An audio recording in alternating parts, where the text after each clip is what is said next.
Jordan! Iain! Who found a magic lamp and after giving it a rub, discovered that they could only wish for a really detailed family tree because this lamp wasn't home to a genie, this lamp contained a genealogist. Serena Williams? No. Two guys. What?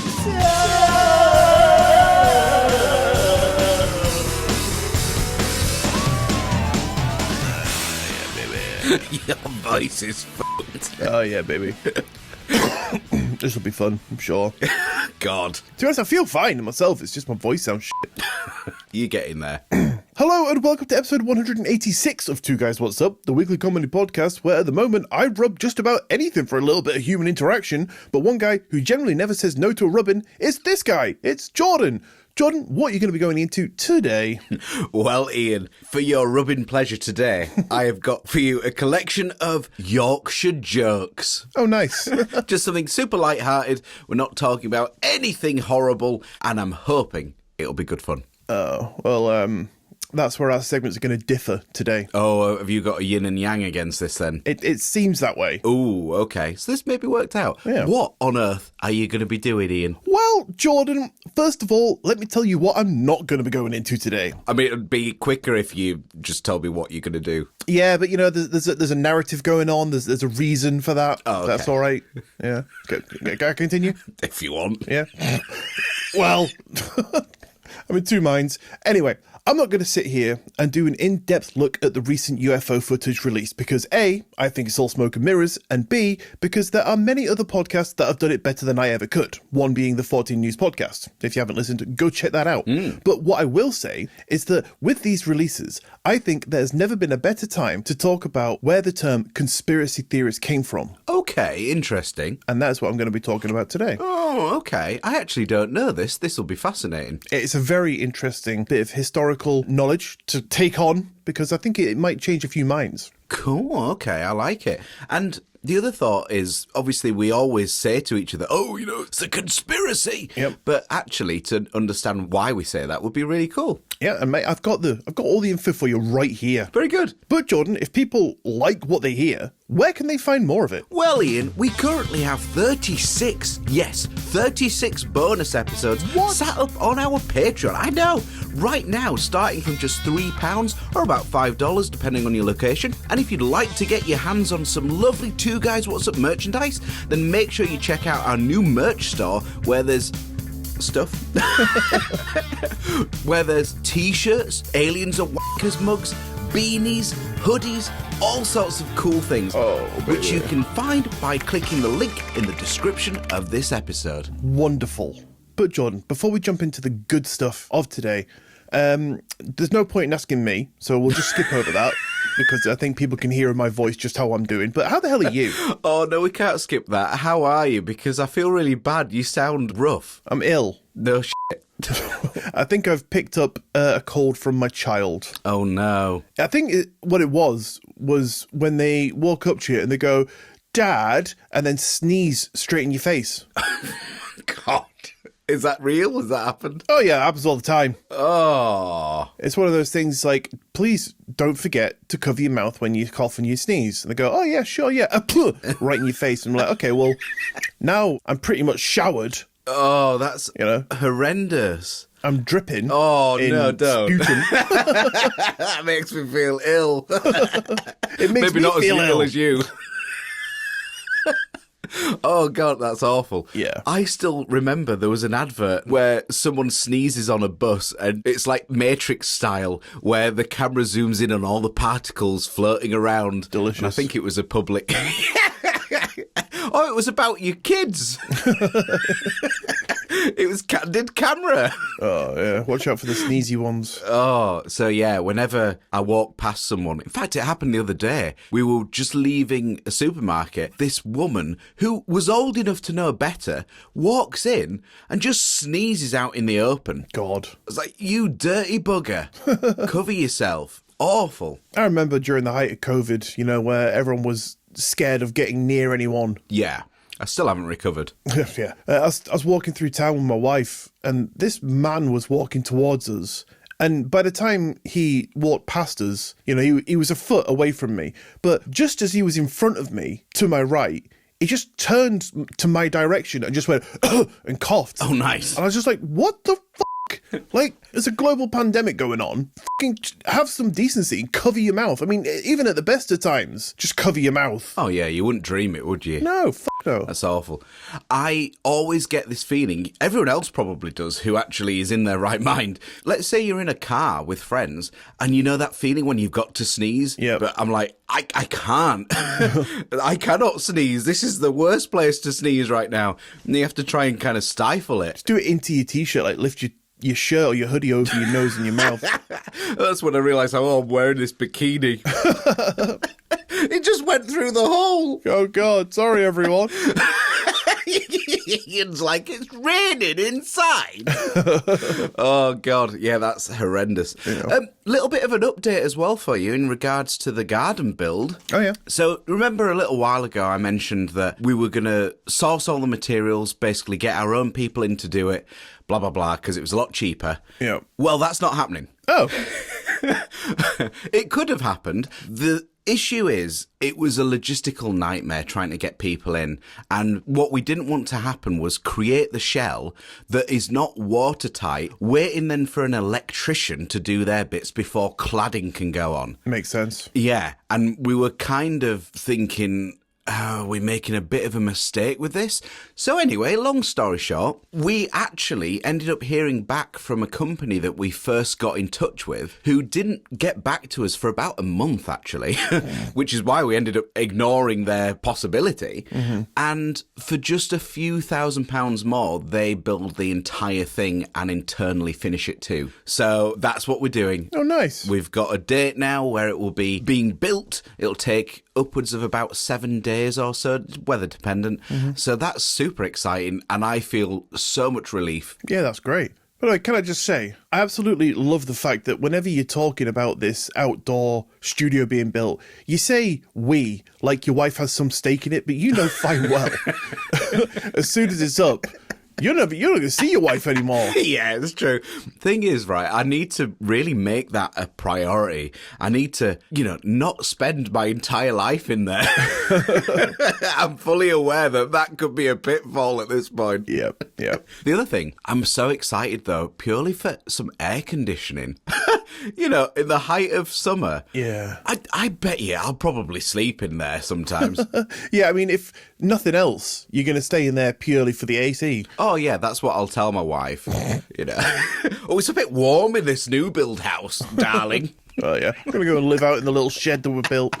What I do want, though, is I want a name for it. Ooh. I wondered something like Outback Shack or something like that is telling that it is a garden build. So if anyone has any thoughts, I'd love to hear it, please. Yeah, send in your ideas for what we should call Jordan's shag pad. Playboy Mansion? Playboy Hut. Yeah, I don't know. If anybody has ideas, I'd love to hear them because I just want to give it a bit of a name and make a little stamp for myself. Nice. So yeah, that's kind of what's been going on in my life. Awesome. All very exciting stuff. Maybe. We'll find out. As it goes horribly wrong. Yeah. They come round to build it and they're like, well, this other house is in the way, so we're just going to knock this one down in order to get to the garden. Or they're looking at the drawn plans, have it upside down, and they start excavating. We've built it underground. You accidentally ordered these people to come round from Temu, and they build you a little 3-inch by 5-inch little building. It's fully finished. That's good then, yeah, because we can use one of those little miniature sofas then, can't we? Exactly, perfect. Very good. Grand. So, Jordan, with that, me old pal, should we jump into the good stuff? Let's do it. Let's go!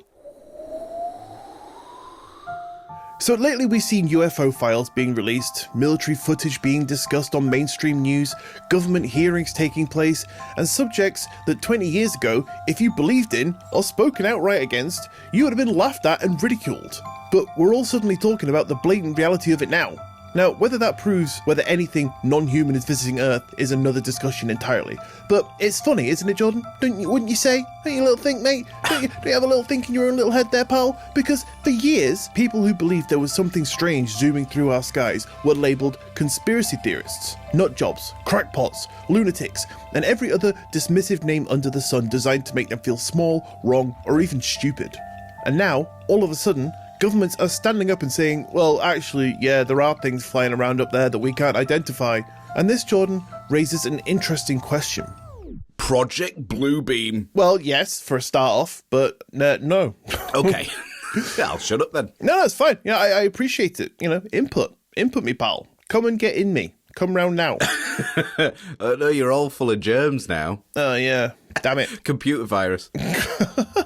So, Jordan, if people spent decades being ridiculed for asking questions that are now being discussed openly, where did that ridicule come from in the first place? Conspiracy theorist is one of the most powerful labels in modern history, and a phrase that's been used to dismiss politicians, journalists, whistleblowers, UFO researchers, believers, and pretty much anyone who's ever dared ask an awkward question. Right, yeah. It has become shorthand for somebody who's paranoid, irrational, detached from reality, or one Reddit rabbit hole away from building a bunker in the woods.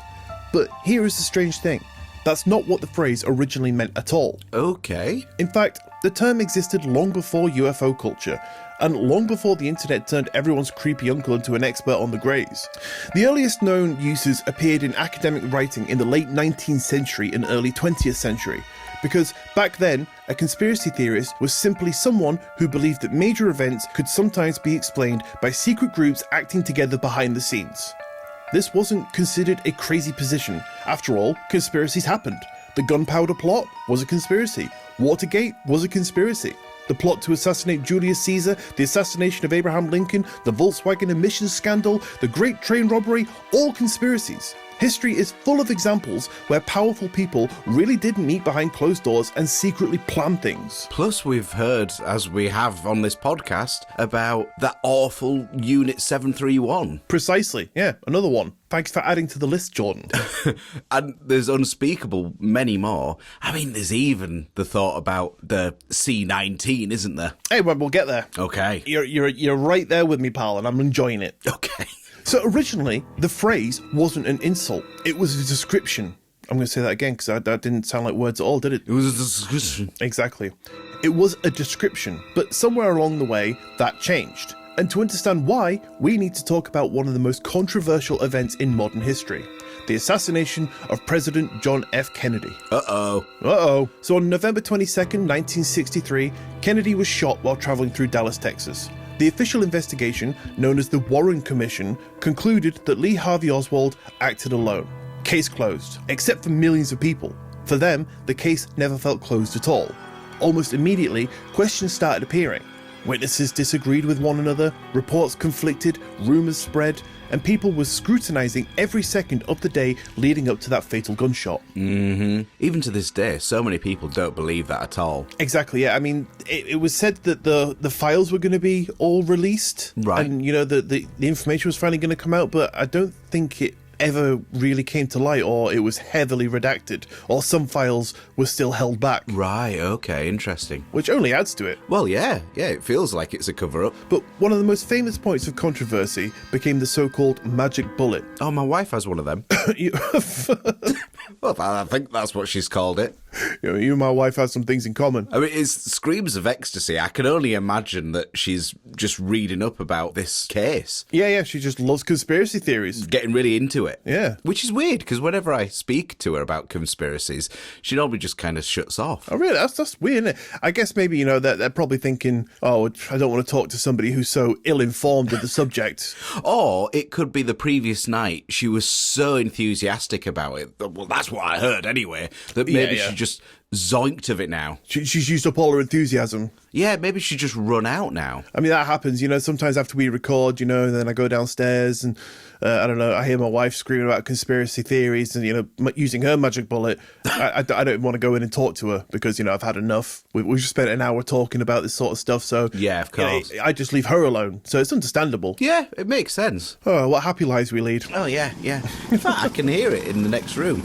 Oh, nice. Do you want to bring her in? Maybe she can add to the discussion. I better not. She sounds really full on into it right now. I'd hate to disturb her. So enthusiastic. I hope she never listens to this. Well, there's been so many times in the past where I've said that and you were like, I'll clip it, so...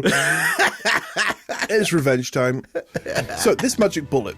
According to the Warren Commission, a single bullet passed through Kennedy before going on to wound Texas Governor John Connally. Supporters of the commission argued the trajectory was entirely possible given the seating positions involved, but critics argued it stretched credibility and looked more like something out of a Hollywood script than a real-world shooting. And then there was the grassy knoll. Numerous witnesses believed they heard shots from an area in front of the motorcade rather than behind it. Some people reported seeing suspicious activity there, and police officers even rushed towards that location immediately after the shooting. Officially though, no second gunman was ever identified. And then there was the gunman himself, Oswald. Before he could stand trial, before he could properly defend himself, before the public could hear his full account, he was shot dead by nightclub owner Jack Ruby on live television. Yeah, wow. Seems like a little bit of silencing going on, doesn't it? I mean, imagine, though, if this guy was just an innocent bystander. Exactly, yeah. Like, who really knows? He's never held a gun in his life. Yeah, poor guy. Yeah. Well, I mean, maybe. I mean, if he did it, fucking horrible bastard. Well, yeah, I mean, if he did do it, not a nice guy, but allow him to stand trial, that we have these things in place for a reason. True. Yeah, very true.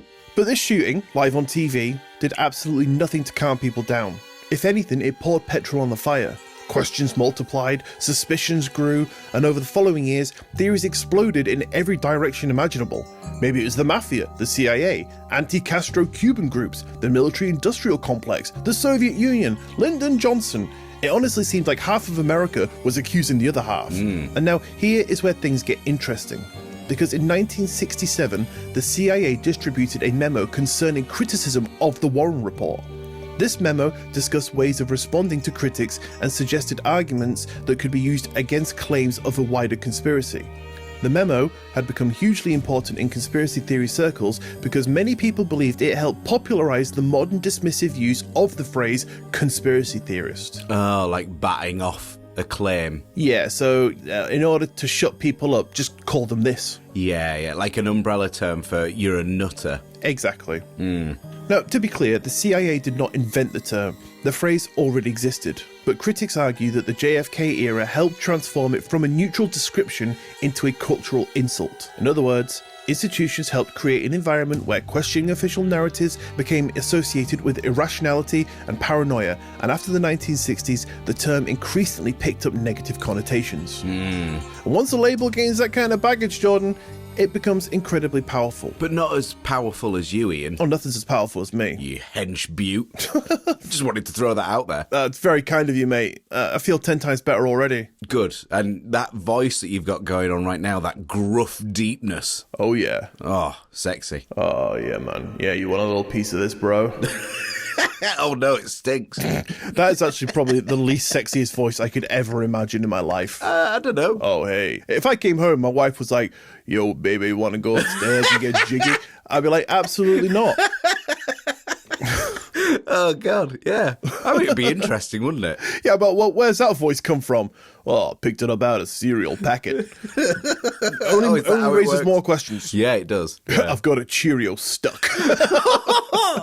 Bends over in front of you.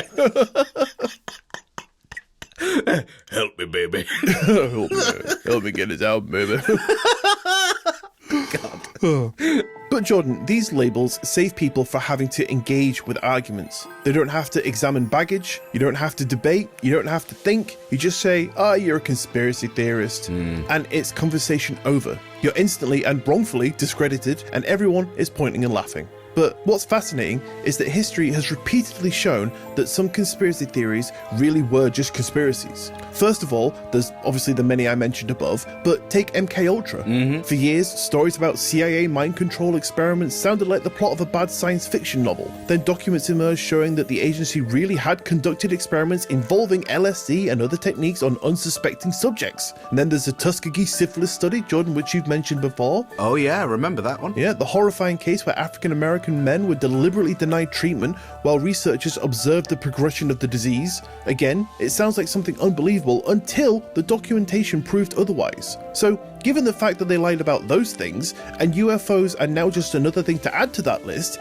it doesn't give us much trust in our governments and makes you think what could be the next thing to come out that those people who were labelled as crackpots theorized about. Maybe COVID-19? 9/11? Yeah. Now, given that statement, this obviously doesn't mean that every conspiracy theory is true. Some are nonsense. Some are built on misunderstandings. Some are held together with little more than wishful thinking and blurry photographs. But the existence of false conspiracy theories doesn't magically erase the existence of the real ones. So, where does this leave us? Well, I think the obvious answer is to question everything, think for yourself, listen to evidence, don't be mean to those who have a different point of view to you, and most important of all, don't do anything stupid based on information you can't prove. And that goes for either side. True. Yeah, good point. Whether we're talking about UFOs, intelligence leaks, government scandals, corporate cover-ups, public health controversies, or historical mysteries, the same pattern keeps appearing. Someone asks a question, someone rolls their eyes, the label gets applied, and the debate is often over before it's even begun. And sometimes the conspiracies are wrong, sure,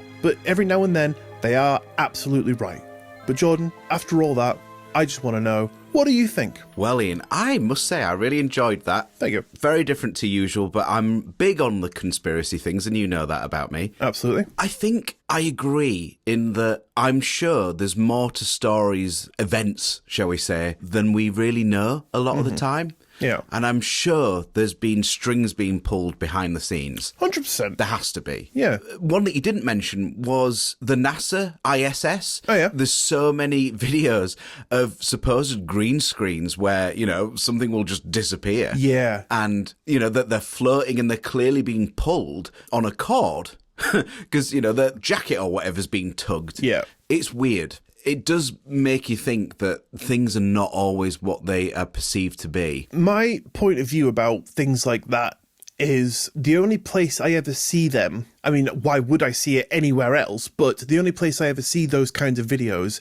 is on YouTube videos or TikTok channels of people going, see, it's all fake. Yeah. But why would I believe what they're saying and what they're showing me over what NASA is saying and showing me? Yeah. So, I mean, like when you say question everything, it also kind of means don't believe everything. So, True. Like, people often tend to lean towards believing more what they believe themselves. So if somebody says, here is A, and then you believe something that somebody else goes, well, here is B, you go, well, there's B. Obviously, there's the evidence. Yeah, but there's a bias. Often, it overrides and dismisses evidence A when both should be investigated properly. Yes. To then come to a conclusion. I mean, I do agree those videos are weird to see, but then again, why would I just believe something someone's showing me on the internet? Yeah, absolutely. But I guess in that regard, how can you believe anything you see on the internet? Exactly, 100%. Yeah. And that's the mindset that you need. And if you really want to get to the bottom of it, you need to do a lot more investigation. You can't, I know somebody, and every single week they will talk to me and they'll say, oh, by the way, here's what I believe now. This is the truth.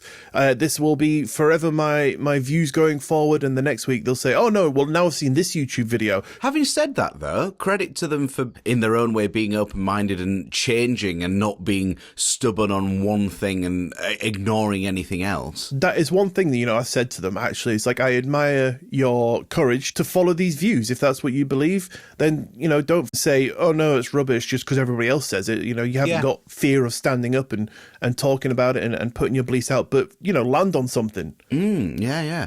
So, I mean, in a way, I can't fault them for that. I don't know if we can necessarily say that's a bad thing. People can believe whatever they like, can't they, really? Well, absolutely, yeah. Absolutely believe whatever you like. But my point of view is we'll never really know. True. So anybody that says they know the definite answer is either misleading themselves or just outright lying, because we don't know. But just like you said, there are real events that have occurred throughout history, like MKUltra and the Tuskegee experiments, that, just like you said, that would have been at some point just a conspiracy theory. Exactly. And now, actually, that's very much true. And people in high powers did very horrible things that they knew about.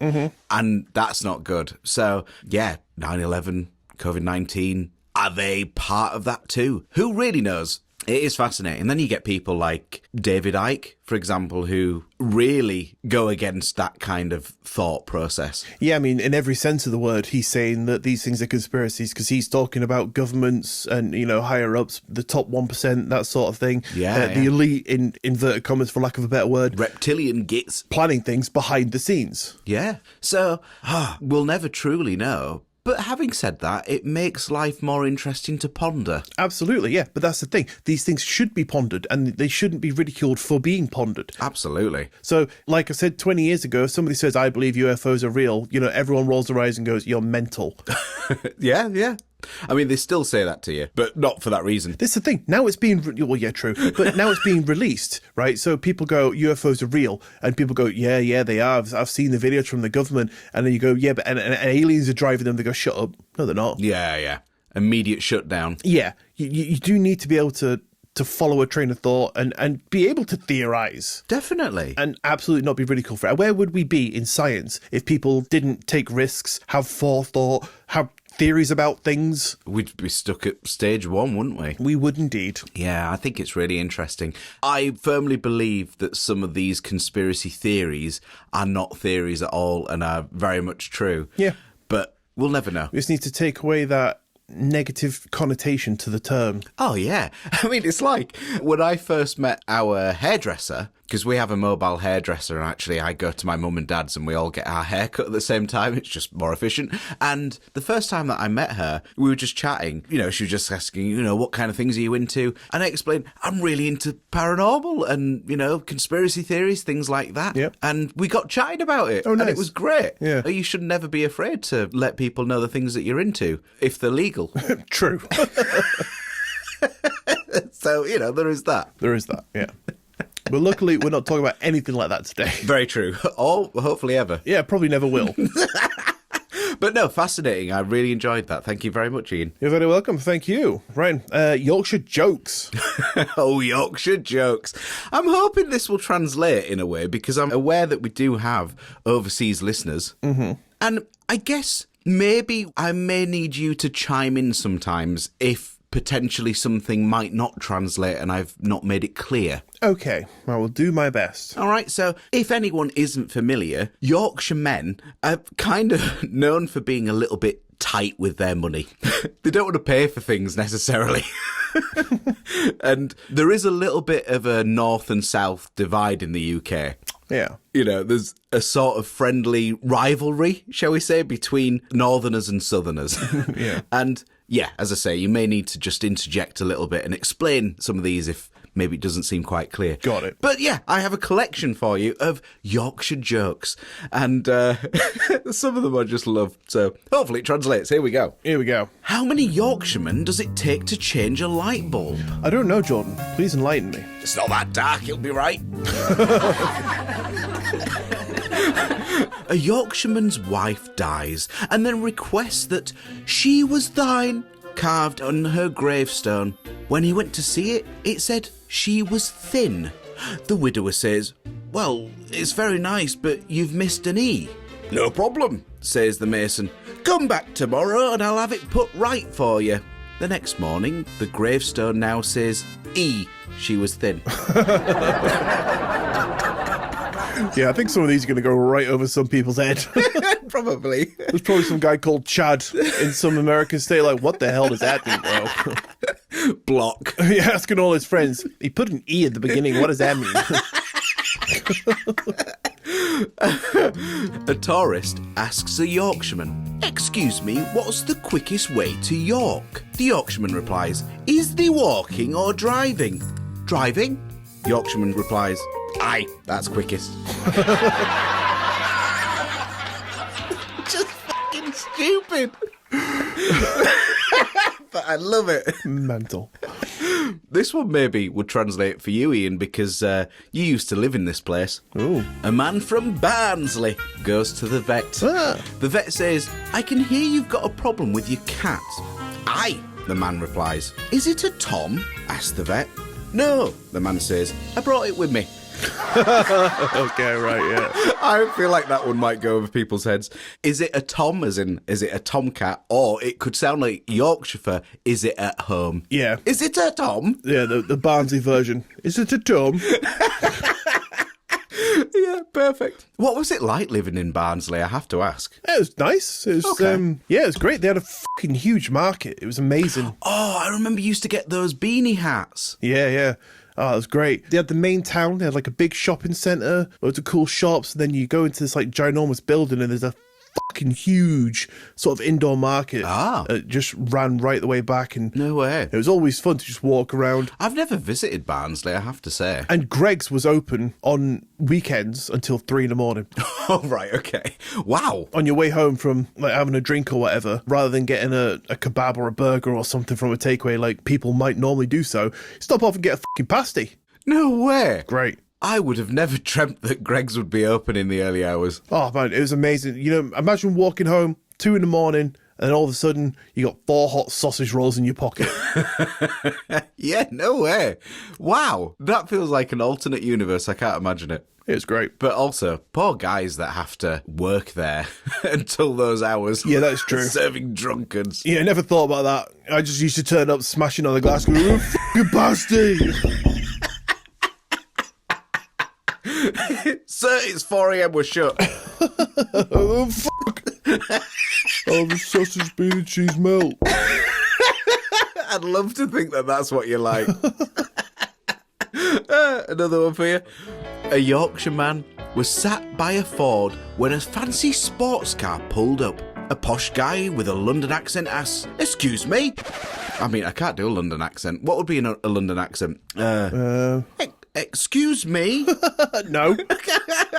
Just pretend. You could go like proper, like old-fashioned, like, excuse me, I'm from London. All right, governor. You'll just have to imagine, all right? 2 bob, shine your shoes. Excuse me, how deep is the water, young man? The lad tells him, I reckon it's about 3 inches. And the sports car moves forward into the Ford. Water seeps into the car all over the sills. Uh-oh. The southerner screams at the lad, "What on earth possessed you to think the water was only 3 inches deep?" The lad replies, "'Cause it only halfway up the ducks."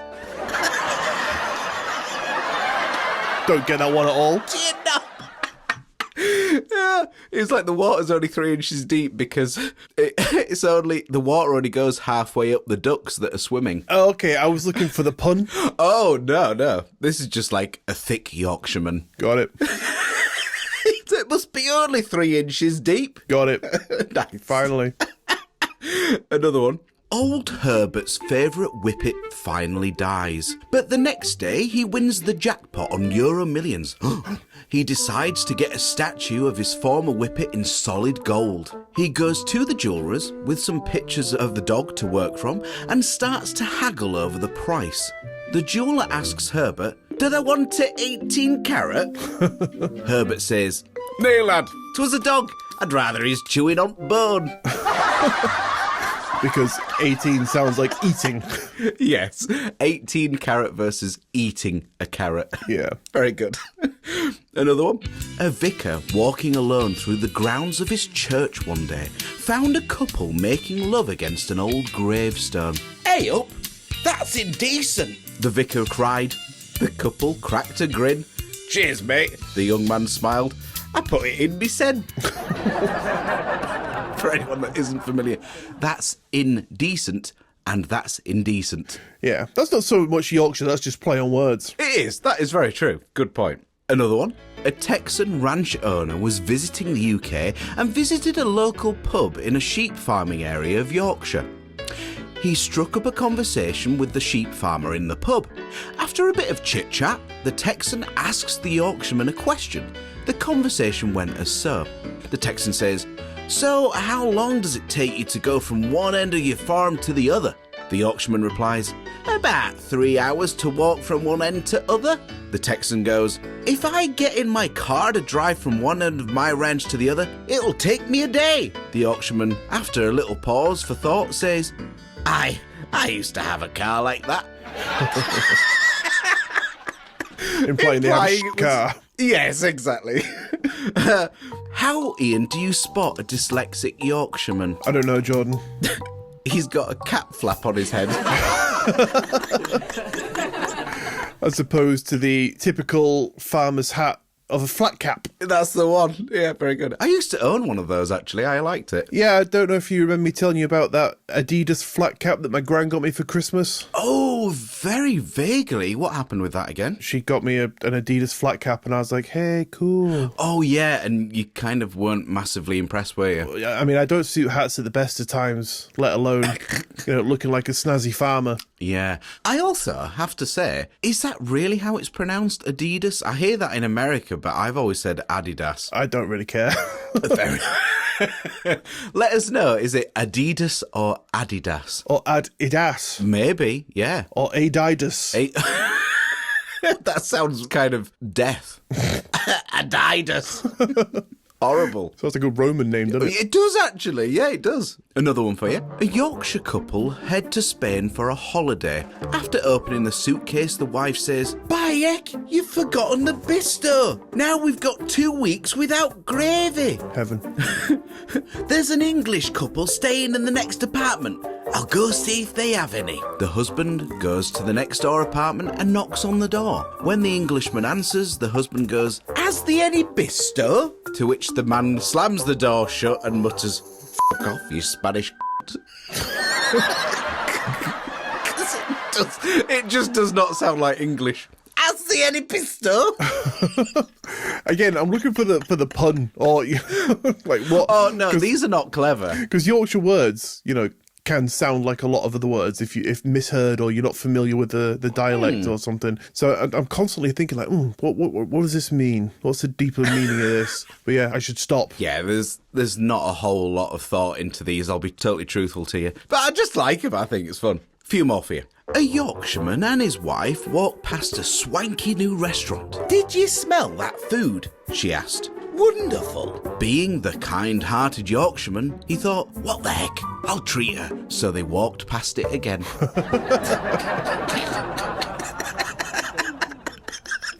Very good. Yeah, I like that one. Penultimate one for you. Slightly lengthy one, but I like this. A British couple are walking down a street in Tenerife. They turn a corner and see a sign that says, "Billy's Bar, all drinks, 10 cents. They look at each other and they go in thinking, this is too good to be true.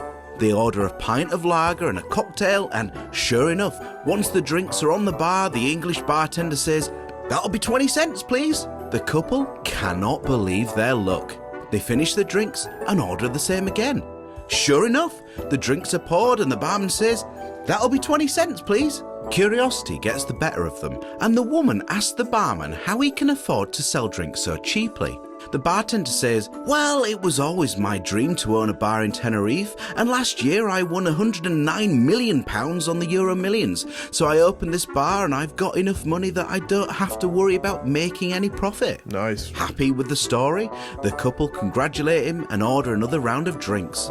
As the man is drinking his pint, he can't help but notice 3 old blokes sat in the corner who have been sat there without a drink the entire time they've been in. "Hey, what's the deal with them 3 over there?" the man asked the bartender. "Oh, those are 3 of my regulars, retired old blokes from Yorkshire. They're waiting for half-price happy hour."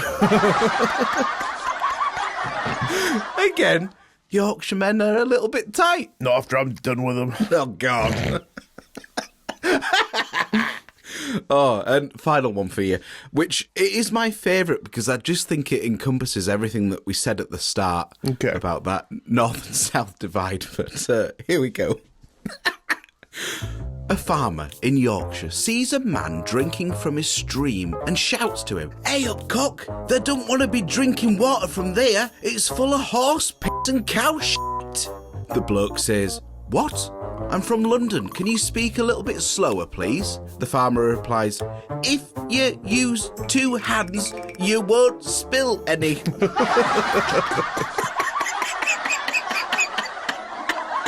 Oh, there you go. Some shitty Yorkshire jokes for you. Lovely. Well, that's brightened my mood, Jordan. Good. I'm really hoping that they translate in some way. Yeah, I mean, let us know. I mean, also, if you've got any jokes from wherever you're from in the world. True. And there's any kind of regional jokes that we might not get, please feel free to send them in. Oh, yeah, do. You send it to our Two Guys What's Up hotline number. That would be amazing. And I completely forgot to say, and every time have forgotten to mention, that you can text that number from outside of the UK. You just need to put a +44 on it. Oh, good idea. Yeah, of course. Put that extension in. Doesn't require any SMS. Yeah, it's just online. I love it. Yeah, send it over. Brilliant. Good thought. Looking at you, America. Text us.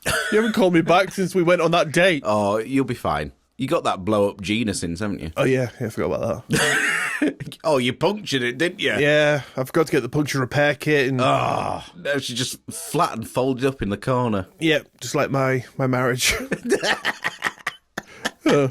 Just get a magic bullet, soon be right. Oh, wait. I'm starting to get that now. I can't believe she's done this to me. Anyway.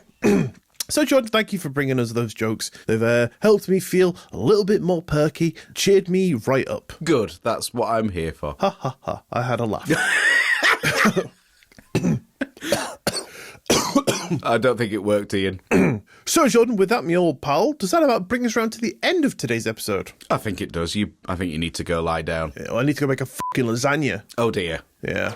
But anyway, thank you for tuning in to today's episode of Two Guys What's Up. Don't forget to follow the show wherever you listen to us so you don't miss another episode, and maybe even tell a friend. Take your friend to Yorkshire and ask someone for 10 pence. See what happens. But yeah, as they're leaving without said 10 pence in hand, just be like, oh, and listen to Two Guys What's Up. They're a Yorkshire treasure. Should never have been dug up. And if you'd like to get in touch with us, our Linktree link is in the bio of this episode, which you can click on to find all the ways that you can get through to us, including said Two Guys What's Up hotline number. Shall we put up a little jingle? Yeah, go for it, yeah. Let's do it. 07395840199. Oh, amazing. And don't forget to check out the Patreon and the merch store if you want to help support the show and get some cool stuff while you do that. Hell yeah. But if you can't do that and you'd still like to help us out, then a 5-star rating and review in your podcast app of choice would be the best and the freest way to do that for us, and we would be forever grateful. Oh, we would indeed. But on that note, thank you very much for listening. Have an amazing rest of your week, and we will, of course, see you right here next Monday. Oh, yeah. Bye. See you later, baby. Bye. Your voice is sorted right out. Oh, yeah, man. Yeah, here it is.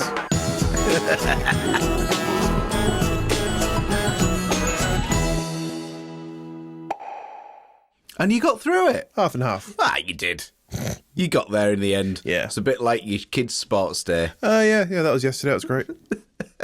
Oh, your poor son, your eldest, Yeah. Dylan, was given this tiny sack for a sack race. It barely goes up to his knees, poor lad. No wonder he's falling over. Yeah, but everyone else, it was like, up to the ribs. Up to the neck. He puts it in, it goes Bear up it to his over. shins. Poor kid. He was like, why have I got these shoe bags? It's funny because there were older children helping out, Right. Like collecting, like they had to throw things, into pots and stuff like that. So there were kids collecting the things to bring back to the group to throw and stuff like that. And they were about 4 years ahead of Dylan. Yeah. But he was as tall as them, if not taller than some of them. Imagine, though, if he just doesn't continue growing and that's his limit now. That would be great. Oh, that would be funny. Poor guy. Oh, no, I love it.